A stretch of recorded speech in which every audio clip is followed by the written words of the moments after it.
d'être avec nous ce soir. Je sais que c'est une période particulière de vacances où les uns et les autres sont occupés à prendre du bon temps et ne sont pas nécessairement disponibles à cette heure-là. Donc, merci à vous d'avoir fait l'effort d'être avec nous, d'être parmi nous pour cette étude qui sera naturellement enregistrée et à la disposition sur le réseau YouTube et particulièrement la chaîne Lumière pour les temps actuels où vous pouvez retrouver euh, ces vidéos et celles de ce soir en particulier. La vidéo sera mise en ligne dans deux jours, 3 jours maximum, dépendamment du temps et des circonstances. Mais vous avez des tas d'autres vidéos que vous pouvez regarder ou revoir en attendant sur la chaîne Lumière pour les temps actuels. Ce soir, nous allons nous occuper d'un aspect particulier de l'étude de l'Apocalypse que nous faisons le mardi soir, deuxième et quatrième mardi du mois. C'est ainsi que nous nous retrouvons le mardi 30. Mais entre-temps, nous avons aussi le troisième samedi, c'est-à-dire le 20 juillet, où nous allons nous retrouver à 15 heures pour pouvoir continuer à réfléchir autour du thème du jugement. Aléas techniques, nous allons pouvoir maintenant entrer dans le vif de notre sujet. Les deux grandes familles de la terre et celle du royaume des cieux, quand la femme et la bête sont dépouillées, ce sont ces deux thèmes qui seront entremêlés pour pouvoir comprendre un peu plus les révélations d'Apocalypse 17. Nous sommes toujours dans l'Apocalypse chapitre 17.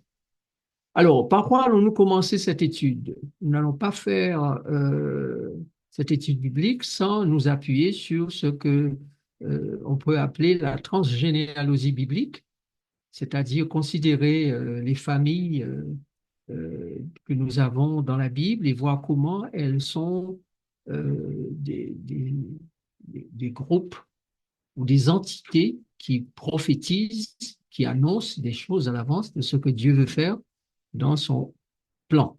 Alors, quelle vérité devons-nous garder en mémoire ce soir pour bien percevoir les enseignements de cette étude de ce jour? Maintenant, vous devez réaliser, ou si vous l'avez déjà réalisé, le maintenir à l'esprit que le plan rédempteur de Dieu pour sauver la planète Terre et son humanité nous a été révélé dans le livre de la vérité et dans la Bible. Deuxième chose à garder à l'esprit, pouvons-nous être des serviteurs de Dieu et ne pas savoir quelles sont ses orientations? Pouvons-nous être des serviteurs et ne pas savoir quels sont les objectifs de Dieu dans le cadre de la grande controverse? Nous avons déjà dit et redit que la Bible nous affirme l'Ancien Testament pour notre instruction, pour nous servir d'exemple à nous qui sommes parvenus à la fin des siècles. Troisièmement, est-ce que nous devons considérer et nous rappeler que Dieu est le Dieu de royaume qui a été attaqué par un ange devenu son ennemi, et ce dernier ennemi de Dieu a cru pouvoir prendre sa place selon ce que nous dit le prophète Ésaïe au chapitre 14 et le prophète Ézéchiel chapitre 28. Dans quelle guerre nous sommes? Nous sommes dans une guerre qui a éclaté dans le ciel, selon Apocalypse 12, verset 17. Et Lucifer, l'ange déchu, le dragon et ses anges ont été chassés du ciel et précipités sur la terre. Mais dans cette guerre spirituelle à laquelle nous sommes confrontés, selon Éphésiens chapitre 6, verset 12, n'est pas un conflit d'homme contre homme, mais esprit contre esprit, car nous n'avons pas à lutter contre la chair, mais contre les esprits méchants dans les lieux célestes, contre les dominations. cet espace-terre, Dieu l'a concédé à Lucifer avec du temps, afin qu'il démontre son caractère, sa gestion, ses intentions, ses objectifs. Lisez par exemple avec moi, nous aurons un premier volontaire pour la lecture, Daniel chapitre 8, versets 13 et 14.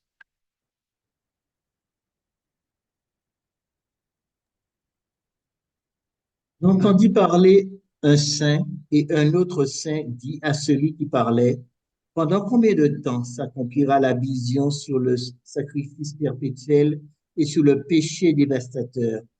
Jusqu'à quand le sanctuaire et l'armée seront-ils foulés?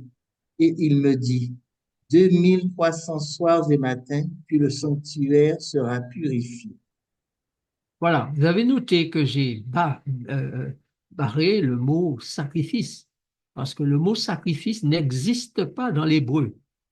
Daniel n'a pas écrit sacrifice. Ce sont les commentateurs, les interprètes qui ont ajouté le mot sacrifice euh, parce qu'ils croyaient que cela rendrait plus clair le texte. Mais en fait, ils ont jeté de la confusion sur le texte en ajoutant ce mot sacrifice parce que dans leur esprit, il s'agissait du sacrifice matin et soir qui avait lieu dans le sanctuaire.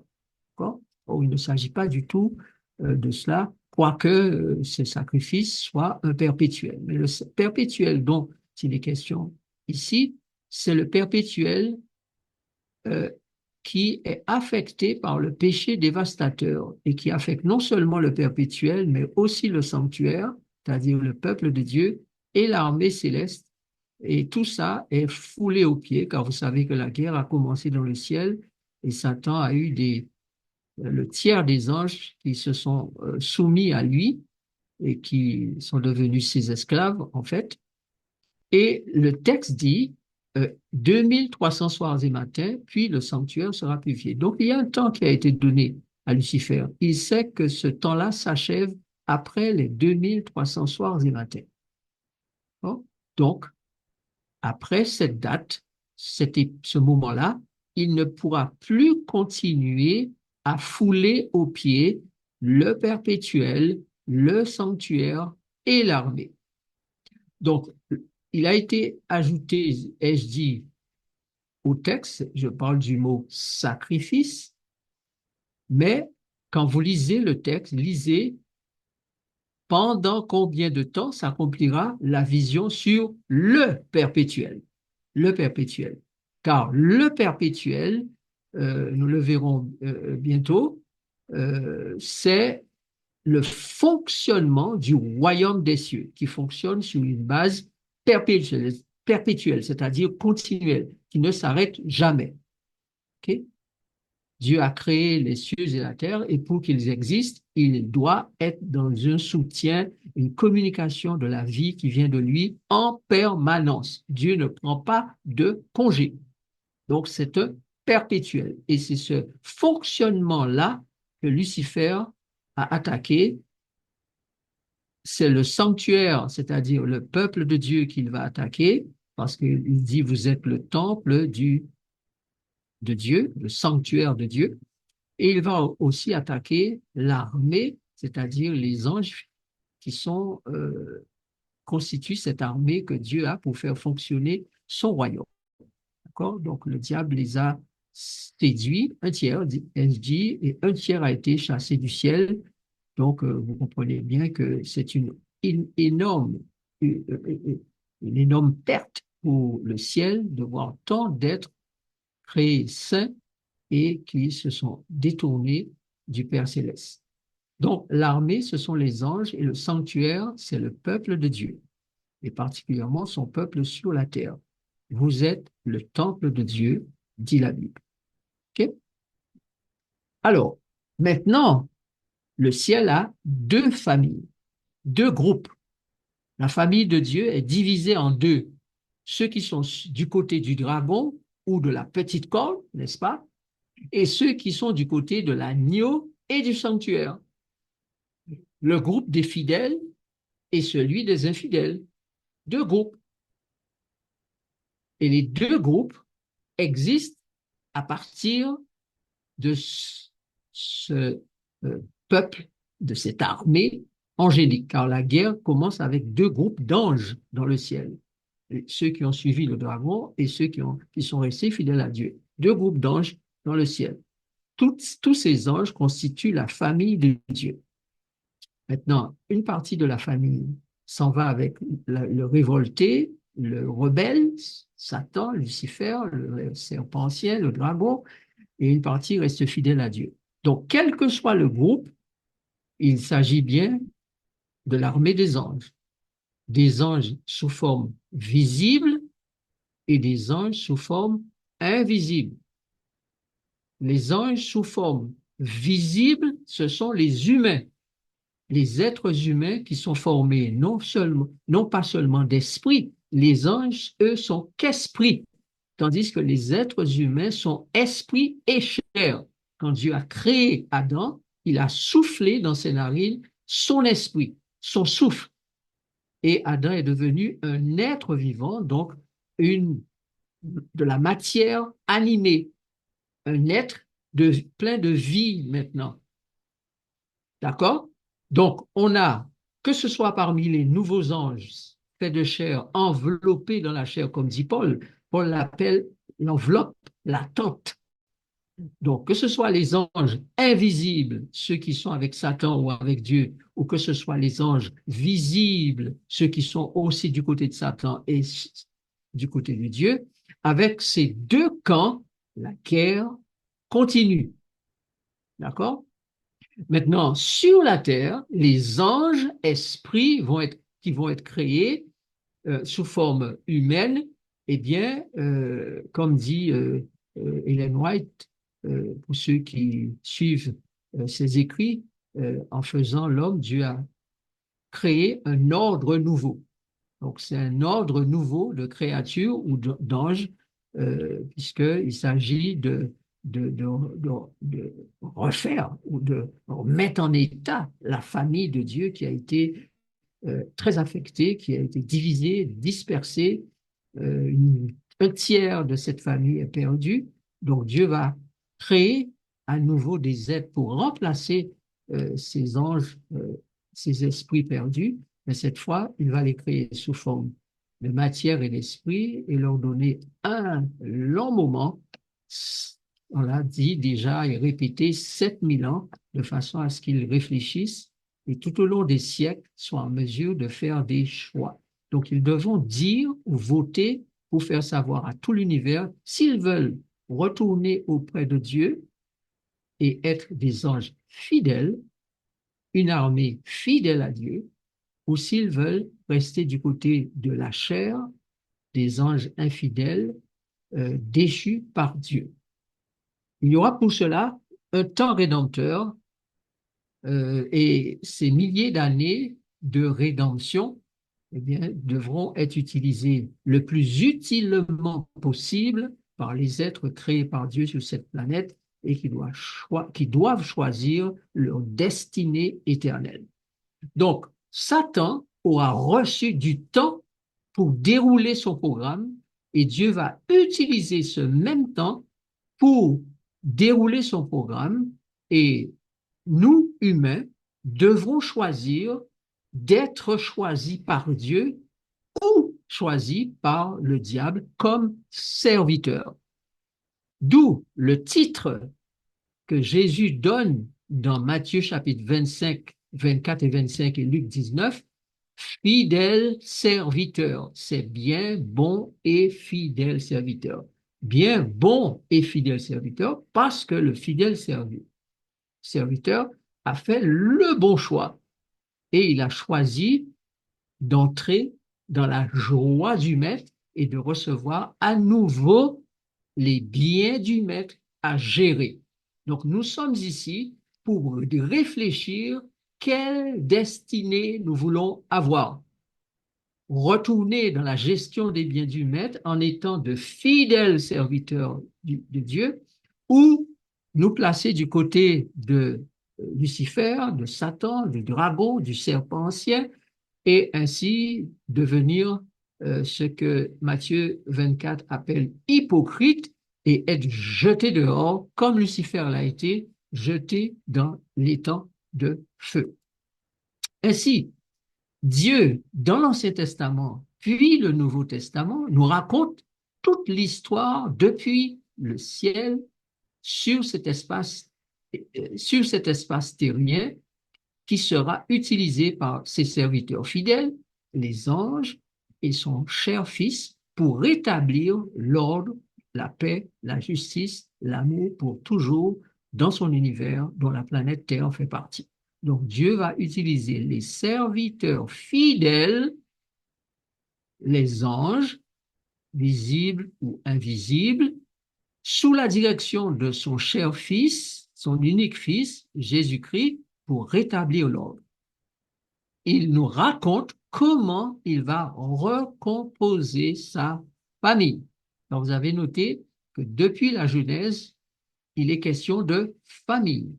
Famille d'Adam, famille de Caïn, famille de Noé, famille d'Abraham, famille de Jacob, famille, famille, famille, famille. Donc, Dieu nous raconte par l'histoire de ces différentes familles comment il va recomposer sa famille qui a été euh, perdue au tiers. Donc, en suivant bien le développement de ce soir, chers amis, vous allez voir comment se vérifie ce que Paul a dit dans 1 Corinthiens chapitre 10, verset 11. Ces choses ont été écrites pour notre instruction, pour nous servir d'exemple à nous qui sommes parvenus à la fin des siècles. Donc, les images, les déclarations, les scénarios bibliques préfigurent et prophétisent ce qui s'est passé depuis le ciel, ce qui s'est passé, ce qui se passe et ce qui se passera dans le cadre du conflit de la guerre entre Dieu et Satan. Il nous est aussi donné par ces mêmes images, scénarios, déclarations bibliques de comprendre le plan du salut pour le rétablissement de toutes choses. Ceci à l'esprit, nous allons maintenant passer à notre étude du jour concernant les deux familles du ciel et de la terre. La famille de Dieu ou armée dans le ciel est angélique, donc esprit. Et sur la terre, elle est chair et esprit. C'est comme cela que Dieu a fait les nouveaux anges qui auront, à faire un choix décisif et éternel sur une terre frappée de la malédiction, du péché et de la mort, selon Genèse chapitre 3, versets 17 et 19. Dieu ne sauve pas les hommes par les hommes. Aucun homme ne peut sauver aucun homme. Il sauve les hommes par l'action de son armée céleste, les anges. C'est ce que nous dit clairement Hébreux chapitre 1, verset 14. Vous vous souvenez de ce texte que nous avons déjà eu l'occasion de lire. Hébreux chapitre 1, verset 14. Regardez bien, ce ne sont pas les hommes qui sont mandatés pour le salut des humains. Il est dit, ne sont-ils pas tous des esprits au service de Dieu, envoyés pour exercer un ministère en faveur de ceux qui doivent hériter du salut.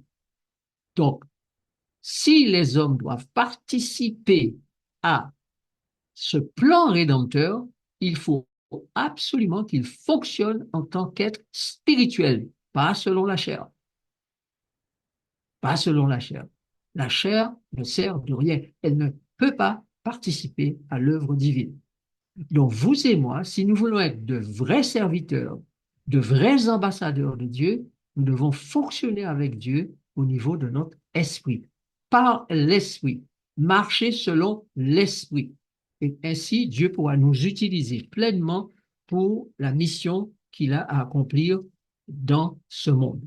Cette terre est frappée de malédiction, du péché et de la mort, selon Genèse chapitre 3, verset 17 à 19 et Apocalypse 12, verset 12, et seul Dieu peut exercer son amour, son pouvoir pour faire en sorte que l'histoire de cette planète Terre avec le péché se termine après que chaque être humain aura fait son choix. Alors, de quelle autre manière sont donc identifiés ces deux camps ou familles du ciel et de la terre? Ève, alors, suivez bien, nous sommes dans l'Ancien Testament. Et l'Ancien Testament nous parle de la création d'Ève, de la famille d'Adam et d'Ève. Donc, comprenez bien. Ève a eu tout d'abord deux fils, Caïn et Abel. L'un qui voulait servir Dieu à sa manière, en offrant les fruits de son jardin, et l'autre qui accepte de servir Dieu selon les lois établies par lui-même. D'accord? Par Dieu. Caïn, dans ce contexte-là, finit par ne pas être d'accord avec Abel, être jaloux d'Abel et le tuer parce que Dieu approuve ce que Abel fait et n'approuve pas ce que Caïn fait. Maintenant, ce que vous et moi, nous devons comprendre aujourd'hui que Dieu nous enseigne à travers cette histoire de Caïn et d'Abel, c'est que l'une des idées à l'origine du mal est le fait de vouloir se servir ou, pardon, servir Dieu à sa manière. Aucun être humain, aucun ange enveloppé dans la chair ne retournera dans le ciel, dans le royaume de Dieu, s'il n'apprend pas à ne plus vouloir se servir ou faire les choses à sa manière, mais faire comme Jésus l'a montré. Je suis venu non pour faire ma volonté, mais la volonté de celui qui m'a envoyé. Voilà la marche à suivre pour la préparation pour le royaume des cieux, pour les nouveaux cieux et la nouvelle terre. Donc, c'est ça que nous, humains sur Terre, devons intégrer. Nous devons décider dans nos têtes, après mûre réflexion, comment nous allons faire en sorte que nous ne décidions pas des choses par nous-mêmes, pour nous-mêmes, comme nous le voulons, à notre manière, mais à la manière du Père. C'est lui, puisque nous sommes déchus à cause du péché, c'est lui qui doit nous conduire dans toute la vérité, dans toute la religiosité, dans toute la spiritualité, de façon à ce que nous puissions nous préparer pour le royaume des cieux. Donc, il y a deux types d'êtres humains qui se retrouvent sur la planète Terre. Les fils de Dieu de la génération de Seth, d'Énoch, ou la descendance pour une nouvelle humanité. Donc, vous avez noté que quand vous lisez l'Ancien Testament, le chapitre 4 et 9, et 5, pardon, de Genèse, il y a une première génération, les deux enfants d'Ève et d'Adam, Caïn et Abel. Mais Abel meurt. Il ne reste plus que la génération de Caïn. Et la Bible dit qu'avec la génération de Caïn, on a perdu la notion de Dieu. On n'évoquait plus Dieu sur la terre.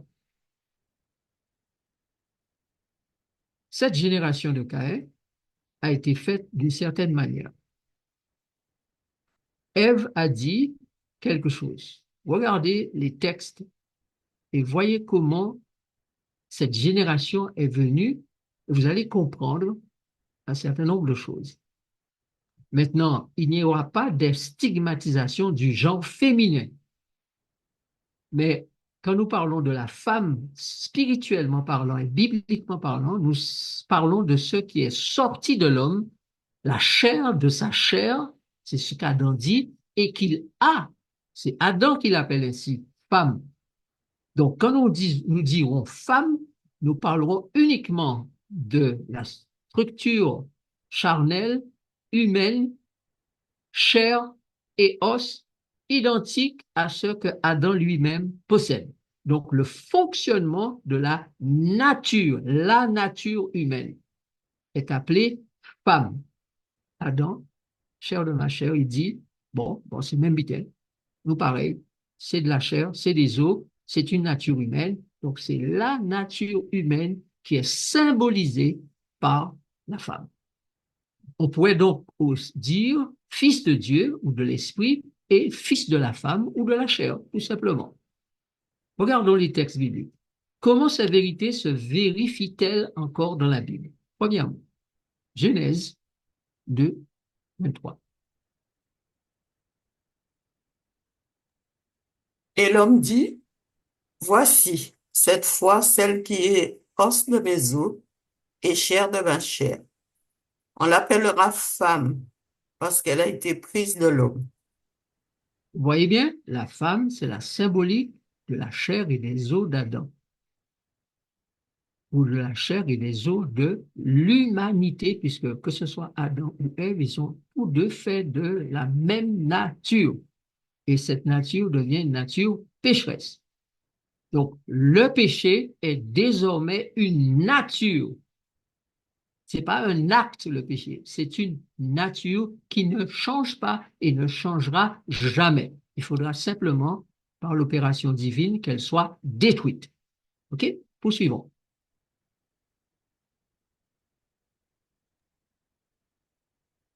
Adam connut Ève, sa femme, elle conçut et enfanta Caïn, et elle dit, j'ai formé un homme avec l'aide de l'Éternel. Donc, soulignez la phrase, la formule, la parole d'Ève. J'ai, je, j'ai formé un homme avec l'aide de l'Éternel. Bon Dieu, bon, mon coup de main, mais c'est moi qui fais. J'ai formé un homme. Elle considère qu'elle a formé un homme avec le secours de Dieu. Cet homme-là, né et conçu dans le péché et l'iniquité, va devenir un meurtrier et un menteur à l'image du diable. Quand on veut faire sans Dieu ou avec un coup de main de Dieu, mais faire soi, eh bien, ça dérape et c'est la catastrophe. Voilà pourquoi il faut apprendre à vivre selon Dieu, selon l'esprit, et non selon la chair. Genèse chapitre 1, versets 25 et 26 maintenant.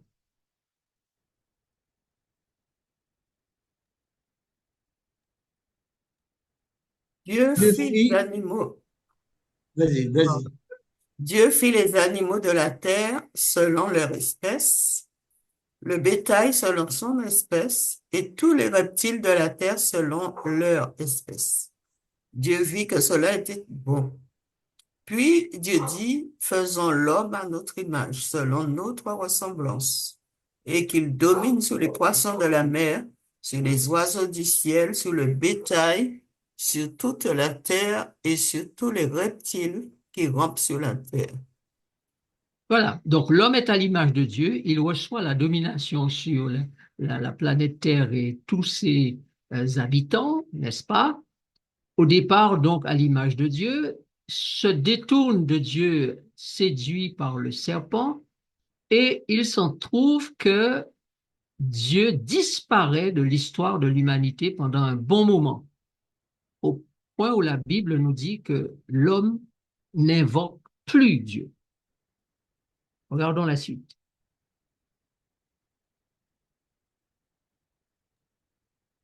Voici le livre de la postérité d'Adam. Lorsque Dieu créa l'homme, il le fit à la ressemblance de Dieu. Il créa l'homme et la femme, il les bénit et il les appela du nom d'homme lorsqu'ils furent créés. Adam, âgé de 130 ans, engendra un fils à sa ressemblance, selon son image, et lui donna le nom de Seth. Voilà. Alors, vous notez, qu'est-ce que vous notez ici, chers amis? Donc, voici le livre de la postérité d'Adam. Et la postérité d'Adam commence avec qui? Non plus avec Caïn, mais elle commence avec Seth. Donc, il y a une nouvelle postérité. C'est comme un recommencement, une nouvelle création de l'homme que que Dieu a fait à sa ressemblance, mais il lui donne un nouveau départ. Il créa l'homme et la femme les bénit, il les appela du nom d'homme lorsqu'il fut créé. Adam, à ce moment-là, a 130 ans lorsque il prend un nouveau départ. Il engendre un fils à sa ressemblance, puisque Caïn ne l'était pas, n'est-ce pas? On peut dire à la ressemblance physique, certes, mais il n'était pas l'homme de chair et d'esprit qu'Adam était. Âgé de 130 ans, il fait un homme maintenant à sa ressemblance, chair et esprit, et là, il donne à ce fils le nom de Seth. Okay. Maintenant, regardez, alors, si vous avez votre Bible à côté de vous, je n'ai pas mis le texte, mais vous allez lire pour moi 4, verset 25. Genèse 4, versets 25 et 26. L'homme, Adam, eut encore des relations avec sa femme. Elle mit au monde un fils et l'appela du nom de Seth, entre parenthèses, attribué, car, dit-elle, Dieu m'a attribué une autre descendance à la place d'Abel que Caïn a tué. De Seth aussi naquit un fils qu'il appela du nom d'Enoch. C'est alors que l'on commence à invoquer le nom du Seigneur. Vous notez bien qu'au départ, depuis un moment, on n'invoquait plus Dieu. Mais lorsque Ève a un autre fils du nom de Seth, elle ne dit plus j'ai formé, mais elle dit Dieu m'a attribué, Dieu m'a donné un fils à la place d'Abel que Caïn a tué. Donc, la nouvelle humanité va se tourner vers Dieu. Et le texte dit, c'est alors qu'on invoque le nom de l'Éternel. Il y a donc sur cette terre les descendants de la chair, c'est-à-dire ceux qui viennent à la vie par le je, le moi, le caïnisme, issu de la femme, de la nature charnelle, de l'ego humain, et qui n'ont pas l'esprit de Dieu. Ces enfants-là sont dans de drôles de positions, nés de parents tels. Et il y a, entre autres, des descendants qui sont dans la chair, mais qui sont nés de Dieu, comme Seth, comme Enoch, comme Isaac, comme Joseph, comme Benjamin, comme Samuel et d'autres encore. Donc, sur cette terre, il y a ceux qui sont de purs enfants de la chair, éduqués charnellement et qui n'auront aucune chance de se tourner vers Dieu. Et il y en a qui sont nés de la chair, mais qui reçoivent l'Esprit de Dieu, qui acceptent de vivre aussi selon l'Esprit de Dieu, jusqu'à ce qu'ils reconnaissent que la chair ne sert de rien et qu'ils choisissent délibérément de vivre non selon la chair, mais selon l'Esprit. Donc, il y en a qui font le choix de ne plus être victimes de la chair et qui passent de la mort à la vie, de la vie de la chair à la vie de l'Esprit. Donc, c'est ce que nous appelons la double lignée. Ceux qui vivent selon la chair, lignée 1, et ceux qui vivent selon l'esprit, au point inversé, ceux qui vivent selon l'esprit, lignée 1, et ceux qui vivent selon la chair, lignée 2. Et la Bible, tout au long de ces récits, va vérifier pour nous qu'il en sera comme cela jusqu'à la fin des temps. Deux lignées. Voilà pourquoi à la fin des temps, il y a deux rois, roi du nord, roi du sud. Deux bêtes, celle qui monte de la mer, celle qui monte de la terre, et qui vont maintenant fusionner dans la bête d'Apocalypse 17, qui est la femme assise sur la bête. Il y a ceux qui naissent et qui sont éduqués pour choisir de ne vivre que selon la chair, que selon la chair. Et ceux-là, on les appelle les fils de la perdition. Il y a aussi ceux qui choisissent de ne plus vivre selon la chair, mais selon l'esprit, et qui rejoignent ceux qui sont nés de l'esprit et qui s'appellent les fils de Dieu. Malheureusement, il y en a qui sont nés de l'esprit parmi les fils de Dieu, qui vont être séduits par la chair, le fonctionnement charnel, et qui vont préférer la chair à l'esprit. Ils seront considérés comme hypocrites, vierges folles, selon Matthieu chapitre 24 et chapitre 25. Maintenant, comment ces concepts-là se vérifient-ils encore dans le commencement, au début de l'histoire de l'humanité, dans la parole de Dieu? La suite dans la seconde vidéo.